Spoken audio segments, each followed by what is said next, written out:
मनु राजा की 3 पुत्रियां और 2 पुत्र हुए। 3 पुत्रियों का नाम था देवहूति, आहुति, प्रसूति, और 2 पुत्रों का नाम था उत्तानपाद और प्रियव्रत। तो हम पांचों उनके पुत्र हैं, 5 पुत्र, यानी पहले ऐसे राजा के बेटे जो और पॉपुलेशन बढ़ाएंगे, तो उनके बारे में श्रीमद् भागवतम में पूरी स्टोरीज है। आज हम स्टोरी डिस्कस करेंगे देवहूति की पार्ट 1, बाकी नेक्स्ट वीक में करेंगे। तो उनकी 3 बेटियां हुई। और उत्तानपाद पता है कौन है? ध्रुव महाराज को जानते हो? महाराज है, तो ध्रुव महाराज के पिता है उत्तानपाद। उत्तानपाद के पिता है स्वयंभू मनु, यानी कि ब्रह्मा जी ध्रुव महाराज के परदादा है। मनु महाराज दादा है, उत्तानपाद पिता है। पूरी वंशज बहुत ही श्रीमद् भागवतम में और हमारे शास्त्रों में बहुत क्लियर कट वर्णन है कौन किसका क्या रिश्तेदार है। कुछ भी इनकम्प्लीट नहीं है हमारे शास्त्रों में। अरे कि ये व्यक्ति कहां से आया, इसका हिस्ट्री क्या है? व्यक्ति जितना जिंदा है उसके बारे में तो पूरा शास्त्रों में बताया ही है, वो पिछले जन्म में क्या क्या करता था वो भी बताया है। ये शास्त्र है हमारे, तो फुल्ली कंप्लीट है। आहुति की शादी एक संत थे रुचि, उनसे कराई गई। प्रसूति की शादी दक्ष महाराज से कराई गई। दक्ष महाराज को आप जानते हो, राइट? पार्वती के पिता दक्ष महाराज, मन याद है? और देवहूति तीसरी बेटी की शादी हुई कर्दम्ब ऋषि से। अभी ये कर्दम्ब ऋषि कौन है? हरे कृष्ण। तो कर्दम्ब ऋषि जो है ब्रह्मा जी के ही पुत्र है। ब्रह्मा जी से उत्पन्न अनेकों ऋषि में से एक ऋषि है कर्दम्ब ऋषि, और भगवान के बहुत ही बड़े भक्त है कर्दम्ब ऋषि। और कर्दम्ब ऋषि की जो है शादी निश्चित हुई देवहूति से। अभी शादी के पहले कर्दम्ब ऋषि यानी वैदिक पीरियड में ये हुआ करता था कि यदि कोई लड़का शादी के योग्य हो, उससे पहले उसको ब्रह्मचार्य जीवन जीना होता था। और कलयुग के लिए 25 साल दिए गए, 25 साल ब्रह्मचार्य जीवन, फिर 25 साल गृहस्थ जीवन, फिर 25 साल संन्यास वानप्रस्थ जीवन, और फिर 25 साल जो है संन्यास जीवन, ये वर्णाश्रम है। तो कर्दम्ब ऋषि जो है शादी के पहले ब्रह्मचार्य जीवन जीते थे। और ब्रह्मचार्य जीवन जीने का अर्थ यह है कि खुद को मेंटली और फिजिकली इस तरीके से तैयार करे कि शादी के बाद जो संतान उत्पन्न हो वो भविष्य में सबका कल्याण करे। जो अच्छे मानसिक और शारीरिक रूप से जो माता पिता स्वस्थ होते हैं, उनकी संतान ही बहुत ही होशियार और समाज में अच्छा कार्य करने के लिए उत्पन्न होती है। जैसे नालायक लोग जो होते हैं, रोड सड़क चाका जो गंजेड़ी नशेड़ी है, वैसे लोगों के बच्चे फिर शायद ही कोई हो जो अच्छा कार्य कर सके किसी की कृपा से। अदरवाइज जैसा बाप वैसा बेटा, यही हम प्राय देखते आते हैं जीवन में। कभी कभी भक्तों की कृपा से बाप बेटे अलग अलग हो जाते हैं। हिरण्यकशिपु बहुत बड़े राक्षस पर संत यानी ऋषि नारद मुनि की कृपा से प्रहलाद महाराज भक्त हो गए। कर्दम्ब ऋषि जो है 10,000 साल तक तपस्या की, ब्रह्मचार्य जीवन का पालन किया 10,000 साल तक। और ये उन्होंने इतनी तपस्या की कि सुटेबल कपल बनने के लिए, अच्छा कपल बन सके। पॉपुलेशन बढ़ाना है भौतिक संसार का, तो अच्छे इंसान ही उत्पन्न करेंगे, राइट? तो उसके लिए उन्होंने, और आजकल के लोगों के जैसा नहीं है वो टाइम में। जैसे कॉलेज में एंटर किया, लड़की ने लड़के को, लड़के ने लड़की को आंखों ही आंखों, निगाहों, इशारों में पसंद कर लिया। तो that relationship is based on lust. शारीरिक आसक्ति के कारण इस भौतिक संसार में आज के रिश्ते बनते हैं, और ये रिश्ते ज्यादा टिक नहीं पाते जो सिर्फ शारीरिक आसक्ति से बनते हो। बस पसंद किया एक दूसरे को, साथ में रहने लगे, हो गया शादी, बन गया कपल। ऐसा कपल थोड़ी होता है, ये कपल नहीं, ये कुत्तों की और बिल्लियों की जिंदगी है। शास्त्र कहता है जो कुत्ता बिल्ली और जानवरों की जिंदगी होती है वो आजकल के लोग फॉलो कर रहे हैं कलयुग के। आंखों ही आंखों से देखा, पसंद आ गया, लेट्स बिकम अ कपल, नहीं कर देते। परंतु आज के लोग एक दूसरे को देख के पसंद करके 2-3 महीना ट्रायल पे जाते हैं। शादी के योग्य है कि नहीं, चैटिंग वगैरह होती है, और फिर उसमें उनके झगड़े होते हैं, और कहानी शुरू होने से पहले ही खत्म हो जाती है। एक प्रेम कहानी ऐसी भी जो शुरू होने से पहले ही खत्म हो जाती है। तो ऐसी शादियां नहीं टिकती, ऑप्शन नहीं रहता। पर आजकल क्या होता है, पहले ही जान पहचान हो जाती है, शादी कर लेते हैं एक दूसरे को पसंद करके, और शादी के पहले तो एक दूसरे से बहुत प्यार आता है, जैसे शादी होती है तो झगड़े होने का टाइम शुरू हो जाता है, और झगड़े होने शुरू होते हैं और कुछ महीने या साल में ही डिवोर्स हो जाता है।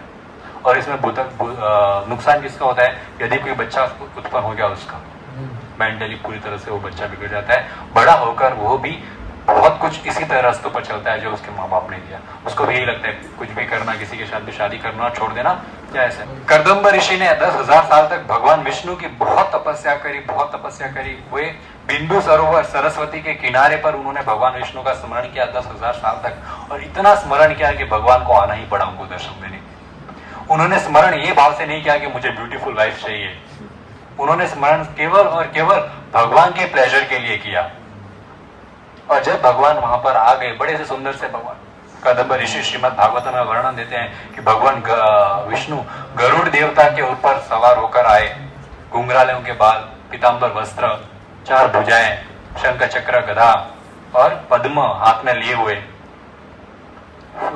सफेद कलर की फूलों की माला और उसके ऊपर भंवरे मंडरा रहे हैं, शरीर से सुगंध आ रही है, पैरों पे चंदन और तुलसी लगी हुई है। ऐसे सुंदर भगवान का वर्णन कर रहे हैं कर्दम्ब ऋषि, और उन्होंने जब ऐसे सुंदर भगवान को देखा तो उनके आंखों से अश्रु गिरने लग गए। आंखों का सावल्य यही है कि वो निरंतर सोते जागते उठते सोते केवल और केवल अपने सुंदर अर्च विग्रह भगवान का दर्शन करें। इसके अलावा ये आंखें कुछ काम की नहीं है, यूजलेस आइज। इनका एक ही यूज है भगवान के दर्शन करना। यदि वो बिजनेस भी कर रहा है तो ये सोचकर करे कि मैं इसलिए बिजनेस कर रहा हूं ताकि मैं बहुत अच्छा और ज्यादा धन कमाऊं, और वो ज्यादा धन से भगवान के लिए ज्यादा महंगे सुंदर वस्त्र बनाऊं, जिसमें मेरे भगवान और ज्यादा सुंदर दिखेंगे, जिनको मैं और ज्यादा देख पाऊंगा। That is why you work. इसलिए हम बिजनेस करते हैं, भगवान की सेवा के लिए। वरना बिजनेस क्या है? खुद की इंद्र तृप्ति के लिए बिजनेस क्यों करना है? भीख मांगो, खाना भगवान चींटी को भी देते, हाथी को भी देते, आपको भी भूखा नहीं रखेंगे। भीख मांगने से भी जिंदगी तो गुजर जाती है। बिजनेस क्यों करते हैं? अच्छा धन कमाकर भगवान की सेवा करने के लिए। और ये भावना से जो व्यक्ति बिजनेस करता है उसको भगवान डबल प्रॉफिट देते हैं। ये बहुत जरूरी है। अपने आंखों का सही उपयोग यही था। कौन बोला सही उपयोग? थैंक यू, अच्छे वर्ड दें। आंखों का सही उपयोग करना सीखो। आंखों का सावल्य है भगवान के विग्रह के सुंदर दर्शन करना, कानों का सावल्य है भगवान की हरि कथा और कीर्तन सुनना, और इस जिह्वा का ये सावल्य है कि वो भगवान को ऑफर किया हुआ सुंदर सुंदर भोजन प्रसाद ग्रहण करे। वाणी का एक ही सावल्य है, केवल बोले तो भगवान के बारे में बोले, वरना कुछ न बोले। अपने कस्टमर से डिस्कस भी करना है, उसको बाटली में भी उतारना है ज्यादा प्रॉफिट कमाने के लिए, तो इसलिए ताकि अच्छा प्रॉफिट कमा के भगवान की, भक्तों की और मंदिर की सेवा हो सके। इस प्रकार मनु राजा अपने पूरे जीवन को, कर्दम्ब ऋषि अपने पूरे जीवन को कृष्णमयी बना लेते हैं। इसको कहते हैं कृष्ण कॉन्शियसनेस। किस प्रकार आप हर चीज में भगवान को ऐड करते हैं। और कर्दम्ब ऋषि ने भगवान को देखकर बहुत स्तुति किया, बहुत भगवान की तारीफ की, और फिर भगवान से हाथ जोड़कर कहा, भगवान मेरी एक इच्छा है। बच्चा किससे मांगेगा? माँ बाप से मांगेगा ना। तो भगवान को एटीएम मशीन मत बनाओ। 5 रुपए प्रसादी का डिपॉजिट करके बहुत सारा आपको लोन उठाना है अंदर से, फिर वो लोन चुकाना भारी पड़ेगा। ऐसा नहीं करना चाहिए। भगवान को बैंक नहीं बनाना चाहिए। बनता मांगते नहीं, आपको क्या लगता है आपके 5 रुपए की मनता मांगने से आपकी इच्छा पूर्ण हो जाएगी? तो भगवान इतने भूखे 5 रुपए की प्रसाद के, या 11 रुपए की प्रसाद के, या फिर 100 किलोमीटर आप चल के आओगे तो ही आपकी इच्छा पूर्ण होगी? क्या भगवान ये चीज के भूखे? नहीं। क्या भगवान को पता नहीं है आपको क्या चीज की जरूरत है? क्या भगवान को पता नहीं है आप किस चीज की कमी है आपके जीवन में? क्या आपकी इच्छा है? क्या भगवान से इच्छा छुपी हुई है आपकी? अरे भगवान आपकी इच्छा कहाँ पे, इच्छा कहाँ प्रकट होती है? हृदय में। और उसी हृदय में कौन वास करता है? परमात्मा। पर बगल में चौरा, शहर में ढिंडोरा। बगल में भगवान के बाजू में आपकी इच्छा है, आप बाहर जगह भगवान को बोल रहे हो मेरी इच्छा है, मेरी इच्छा पूर्ण करना, प्रसाद अपना कार्य करो। जैसे कि इन्होंने कहा इच्छा रख सकते हो आप, भगवान उसको सैंक्शन करेंगे, करना ही कि नहीं। भौतिक संसार का व्यक्ति है तो कर्म के हिसाब से माया काम करवाएगी। यदि भक्त है तो अगर वो आपके लिए अच्छा है तो भगवान देंगे, आपके लिए अच्छा नहीं है तो भगवान नहीं देंगे। आपकी भक्ति के लिए अच्छा है तो देंगे, आपकी भक्ति के लिए अच्छा नहीं है तो भगवान नहीं देंगे। ये भक्त का जीवन होता है। भगवान उसको पूरी तरह से अच्छे से कंट्रोल करके चलाते हैं। इच्छा मांगो, लालच देने की जरूरत नहीं है 5 रुपए का 10 रुपए का ये करने का। इच्छा मांगो भगवान से, माता पिता है, माता पिता से ही मांगेंगे व्यक्ति। बिजनेस बढ़ाना है भगवान से मांगो। ये चाहते हो घर वाले भक्ति करे, भगवान से मांगो। किसी से झगड़ा हो गया, चाहते हो ये झगड़ा मिटकर उससे वापस दोस्ती हो जाए, मित्रता हो जाए, भगवान से मांगो तो भगवान पूर्ण करेंगे। लालच देने की जरूरत क्या, 5 रुपए का पूरा खुद को दे दो भगवान को, आई एम योर्स। पूरा भगवान को आप खुद दे देंगे तो भगवान अपने आप आपकी सारी इच्छा पूर्ण। भगवद गीता में कृष्ण यही तो कहते हैं अर्जुन को, मैं मेरे भक्त के पास जो प्रॉपर्टी जो असेट है उसको प्रिजर्व करता हूं और जो नहीं है वो प्रदान करता हूं। ये भगवान का प्रॉमिस है भगवद गीता में।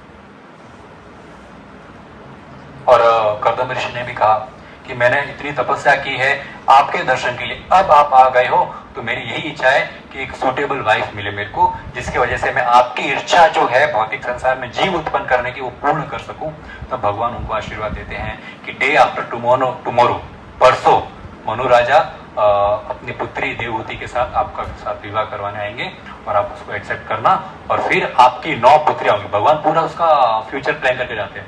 आपकी 9 पुत्रियां होंगी, 9 पुत्रियां 9 ऋषियों से शादी करेंगी और सबसे बहुत सुंदर और होशियार ऋषि उत्पन्न होंगे, संतान उत्पन्न होगी जो भौतिक संसार का सत्य को बहुत अच्छे से चलाएंगे।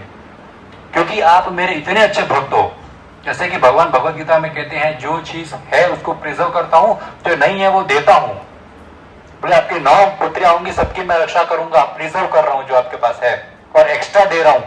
10वां पुत्र होगा वो मैं स्वयं आऊंगा, आपके घर पे पैदा होऊंगा। तो कर्दम ऋषि के घर और देवहूति से कपिल, भगवान कपिल का अवतार हुआ, जो भगवान स्वयं कृष्ण है उनके ही अवतार है। मैंने ग्रुप में भगवान के 22 अवतार लिखे थे, उसमें से कपिल अवतार भी था, देखा था आपने, पढ़ा था। वो भगवान का कपिल कर्दम ऋषि और देवहूति से उत्पन्न हुए। और फिर भगवान कहते हैं कि जैसे ही आपके सब पुत्र हो जाए आप संन्यास ले लेना, और संन्यास लेने के बाद मैं जो है मेरी माता देवहूति को ज्ञान प्रदान करूंगा। तो ये आशीर्वाद देकर जो है भगवान विष्णु वहां से चले जाते हैं। और 2 दिन बाद मनु राजा अपनी पत्नी शतरूपा के साथ देवहूति को लेकर आते हैं। और जैसे ही वहां पर आते हैं तो कर्दम ऋषि मनु राजा को देखकर बड़े ही प्रसन्न होते हैं और उनका बहुत अच्छे से सत्कार करते हैं। हमेशा श्रीमद् भागवत में जगह जगह पर यह दिया गया है मेहमानों का सत्कार किस प्रकार किया जाए। जैसे ही वे आते हैं तो उनको आसन देकर, जल देकर कर्दम ऋषि बहुत ही सुंदर मीठे शब्द बोलते हैं, कहते हैं कि आप हो तो राजा, पर आप राजा नहीं राज ऋषि हो, आप राजा के रूप में ऋषि हो। सन्यासी मतलब क्या, सन्यास श्रीमद् भागवत में ऐसा कहीं नहीं लिखा है कि जिसके बाल नहीं है और जिसके सैकड़ों कपड़े वो सन्यासी है, वो साधु, ऐसा नहीं। श्रीमद् भागवत में ये लिखा है जो निरंतर मेरा स्मरण करता है वही सन्यासी, वही साधु है। फिर वो ग्रस्त हो या वैरागी हो, कोई फर्क नहीं पड़ता उसका। यहाँ पर कर्दम ऋषि वही कहते हैं कि आप ऋषि हो, राज ऋषि। आप भगवान की शक्ति जो लोगों को प्रोटेक्ट करती है उसके पर्सोनिफाइड हो। भगवान की जो प्रोटेक्शन शक्ति है वो आप हो और आप हम सबकी रक्षा कर रहे हो, यानी कि भगवान ही हमारी रक्षा कर रहे हैं पर आप इंस्ट्रूमेंट हो। और हम बहुत आपकी छत्र छाया में रहकर ही हम भगवान की बहुत अच्छे से भक्ति कर रहे हैं। और इस प्रकार सुंदर सुंदर शब्द जो है कर्दम ऋषि ने कपिल मनु राजा के बारे में कहा। और हमेशा हमें भी यही करना चाहिए। यदि आप भी भगवान, जैसे कर्दम ऋषि भगवान के भक्त है, आप भी भगवान के भक्त हो कि नहीं? तो भगवान के भक्त का क्या होता है कि वो दूसरों में हमेशा अच्छी क्वालिटीज देखे, बुरी क्वालिटीज ना देखे। किसी से झगड़ा हो जाए उसको भूल जाओ, क्षमा माफी मांगो और क्षमा भी कर दो। और हमेशा उनमें अच्छे गुण देखो, और अच्छे गुण केवल देखो नहीं, उनको व्हाट्सएप पे लिखो भी, हमें आपकी ये चीजें बहुत अच्छी लगती है, आपका बहुत बहुत धन्यवाद। और इससे देखो कोई रिश्ता किस प्रकार स्ट्रांग होता है भक्ति जीवन में, इस प्रकार फ्रेंडशिप बढ़ती है। भौतिक संसार के लोग कहीं पे समझो कोई फंक्शन है तो सब तैयार होकर जाते हैं। एक फंक्शन में 100 लोग आ रहे हैं और 100 के 100 लोग इतना तैयार हो रहे हैं और ये सोचकर कि बाकी के 99 लोग मेरे को देखेंगे, कोई नहीं देखता है। और 100 के 100 लोग पूरे मॉल फंक्शन में ये सोच के कोई तो आए मेरी तारीफ करे, कोई तो आए मेरी तारीफ करे। पर कोई तारीफ भी करता है तो सिर्फ इसलिए तारीफ करता है ताकि बदले में तारीफ मिले। खुद ने न्यू ईयरिंग पहने तो ऐसे ईयरिंग पकड़ के बोलेंगे आप तो बहुत अच्छे दिख रहे हो, ताकि वो ईयरिंग देखे हमारे। ये भौतिक संसार के लोग होते हैं, खुद को अट्रैक्शन देना चाहते हैं कि मेरे को कोई देखे। पर भक्त ऐसा नहीं होता, भक्त दूसरों की क्वालिटीज देखकर उनकी तारीफ करता है और बदले में कोई उनको तारीफ नहीं चाहिए। और जब मनु राजा ने इतना सुंदर शब्द कर्दम ऋषि से सुना, तब मनु राजा कहते हैं कि आप हमको तो कह रहे हो कि हम भगवान की शक्ति है जो लोगों को प्रोटेक्ट करते हैं, पर आप तो साक्षात भगवान का हृदय हो, भगवान के भक्त जो निरंतर भगवान का स्मरण करते हैं वो भगवान के हृदय में बसते हैं। आप तो साक्षात भगवान का हृदय हो, क्योंकि भगवान कृष्ण भगवद गीता में यही कहते हैं कि मैं वहीं वास करता हूं जहां सदा मेरा कीर्तन होता है, होते हैं। यही मनु राजा कहते हैं आप तो भगवान का हृदय हो और पूरे ज्ञान से भरपूर हो आप। प्लीज आप मेरी बेटी को शादी के लिए एक्सेप्ट करें। कर्दम ऋषि शादी के लिए बेटी को एक्सेप्ट करते, उसके पहले शर्तें रखते हैं। आज भी शर्तें रखी जाती है शादी के पहले। होंडा बाइक, मारुति जो भी अच्छी कार है वो कार 3 लाख 8 लाख रुपए है, पर उस समय थोड़ी अलग शर्तें हुआ करती थी। उन्होंने शर्त रखी, मैं देवहूति के साथ सिर्फ तब तक ही रहूंगा तब तक 10 संतान की उत्पन्न हो जाए। 10 संतान, जैसे ही 10 संतान उत्पन्न होंगी उसके बाद तुरंत मैं संन्यास ले लूंगा, आई विल रिटायर। पूरा प्लानिंग करके रखा है जीवन का। और ये बात सुनकर जो उनके सास ससुर मनु राजा और सता उनकी वाइफ शतरूपा, ये दोनों सास ससुर है। आजकल के सास ससुर को ऐसा बोलो आपका जमाई जैसे ही बच्चे हो गए तो सन्यासी बन जाएगा, शादी नहीं करेंगे। ये बहुत खुश हो गए, बोले भाग्यशाली है हम, ऐसे जमाई मिले हैं जो लंपट नहीं है, बीवी के पल्लू से बंध के रहने वाला व्यक्ति नहीं है। ये हम बहुत खुश है। गृहस्थी जीवन का रूल्स रेगुलेशंस ड्यूटीज निभाने और फिर वापस अपने भाव। मनुष्य जीवन किसके लिए मिला? मनुष्य जीवन इसके लिए नहीं मिला है कि जिंदगी भर अपने बीवी के आगे पीछे, बच्चों के आगे पीछे, या बीवी है तो पति के आगे पीछे डोलते रहे। नहीं, मनुष्य जीवन इसलिए मिला है आपकी ड्यूटीज पूरी करो और भगवान को शरणागत हो जाओ, भगवान का नाम जप करो। यही है हमारा वर्णन आश्रम। और ये बात सुनकर देवहूति भी बहुत खुश हो गई कि ऐसा पति नहीं चाहिए जो हमेशा मेरे से आसक्त हो, ऐसा पति चाहिए जो भगवान से आसक्त हो। क्योंकि एक ट्रायंगल में पति और पत्नी और ऊपर है कृष्ण, जितना दोनों कृष्ण की तरफ पहुंचेंगे एक दूसरे के नजदीक आएंगे, जितना कृष्ण से दूर जाएंगे एक दूसरे के दूर चले जाएंगे। कृष्ण सेंटर में है तो सारे रिश्ते बहुत स्ट्रांग हो जाते हैं। अब उनकी शादी के बारे में, शादी हो गई, कैसे उनका गृहस्थ जीवन चला वो हम नेक्स्ट वीक डिस्कस करेंगे। Thank you so much. Hare Krishna. किसी को कुछ क्वेश्चन? यस दिलीप। सुभाष प्रभु ने ऐसा बोला कि हम डिजायर करते हैं पर कृष्णा के पास सेंसेशन होता है, तो डिजायर का जो है कृष्णा ने इंडिपेंडेंटली हर एक सोल को डिजायर करने के लिए ऐसे है कि डिजायर के पीछे भी कोई फोर्स है जो मतलब सोच सके डिजायर के बारे में। तो वैसे तो हर जीव आत्मा भगवान की 3 गुणों से बंधा हुआ है। तो भगवान के 3 गुण कौन से हैं? सात्विक, राजसिक, तामसिक। ये 3 गुण भगवान के इस संसार के हर एक्टिविटी को चला रहे हैं, सब कार्य कर रहे हैं। इसके अलावा ऐसा कुछ जीव कुछ भी नहीं कर सकता जो इन तीनों के अंडर नहीं हो। पर हर जीव के पास एक चीज है जो भगवान ने उसको दी हुई है, वो है इंडिपेंडेंस। वो खुद की इच्छाएं रख सकता है। इसीलिए तो हम इस भौतिक संसार में है। खुद की इच्छा हुई थी भगवान से दूर आकर आजाद जीने की, प्रभुत्व दिखाने की, वो इच्छा भगवान ने पूर्ण की। भगवान ऐसे माता पिता है जो अपने बच्चों की सारी इच्छाएं पूर्ण करते हैं, अच्छी हो या बुरी। गूगल के जैसे, गूगल पे सर्च करो क्या शुगर हमारे लिए अच्छा है तो 1000 पॉइंट मिलेंगे कि हाँ शुगर अच्छा है। क्या शुगर हमारे लिए बुरा है तो 1000 पॉइंट मिलेंगे, हाँ शुगर बुरा है। तो आपकी डिजायर जो है वो भगवान पूर्ण करेंगे। ये आपको इंडिपेंडेंस दी गई है, पर फिर उस डिजायर को क्या करना है वो आपके ऊपर है। अच्छी डिजायर करनी है, भगवान की शरण में लगाना है, या फिर उसको इंडिपेंडेंट यूज करना है, भगवान के अगेंस्ट रखना है, वो आपकी इच्छा है। यदि आप भगवान के अगेंस्ट वो डिजायर रखेंगे तो भगवान की माया शक्ति आपको भगवान से दूर लेके जाएगी। यदि वो इच्छा भगवान के शरण में रखने की डिजायर रखेंगे तो भगवान की दूसरी योग माया शक्ति आपको भगवान के नजदीक ले जाएंगी। भगवान की 2 शक्तियां होती है, महामाया, योग माया। महामाया आपको भगवान से दूर लेके जाने का काम करती है, योग माया आपको भगवान के नजदीक लाने का काम करती है।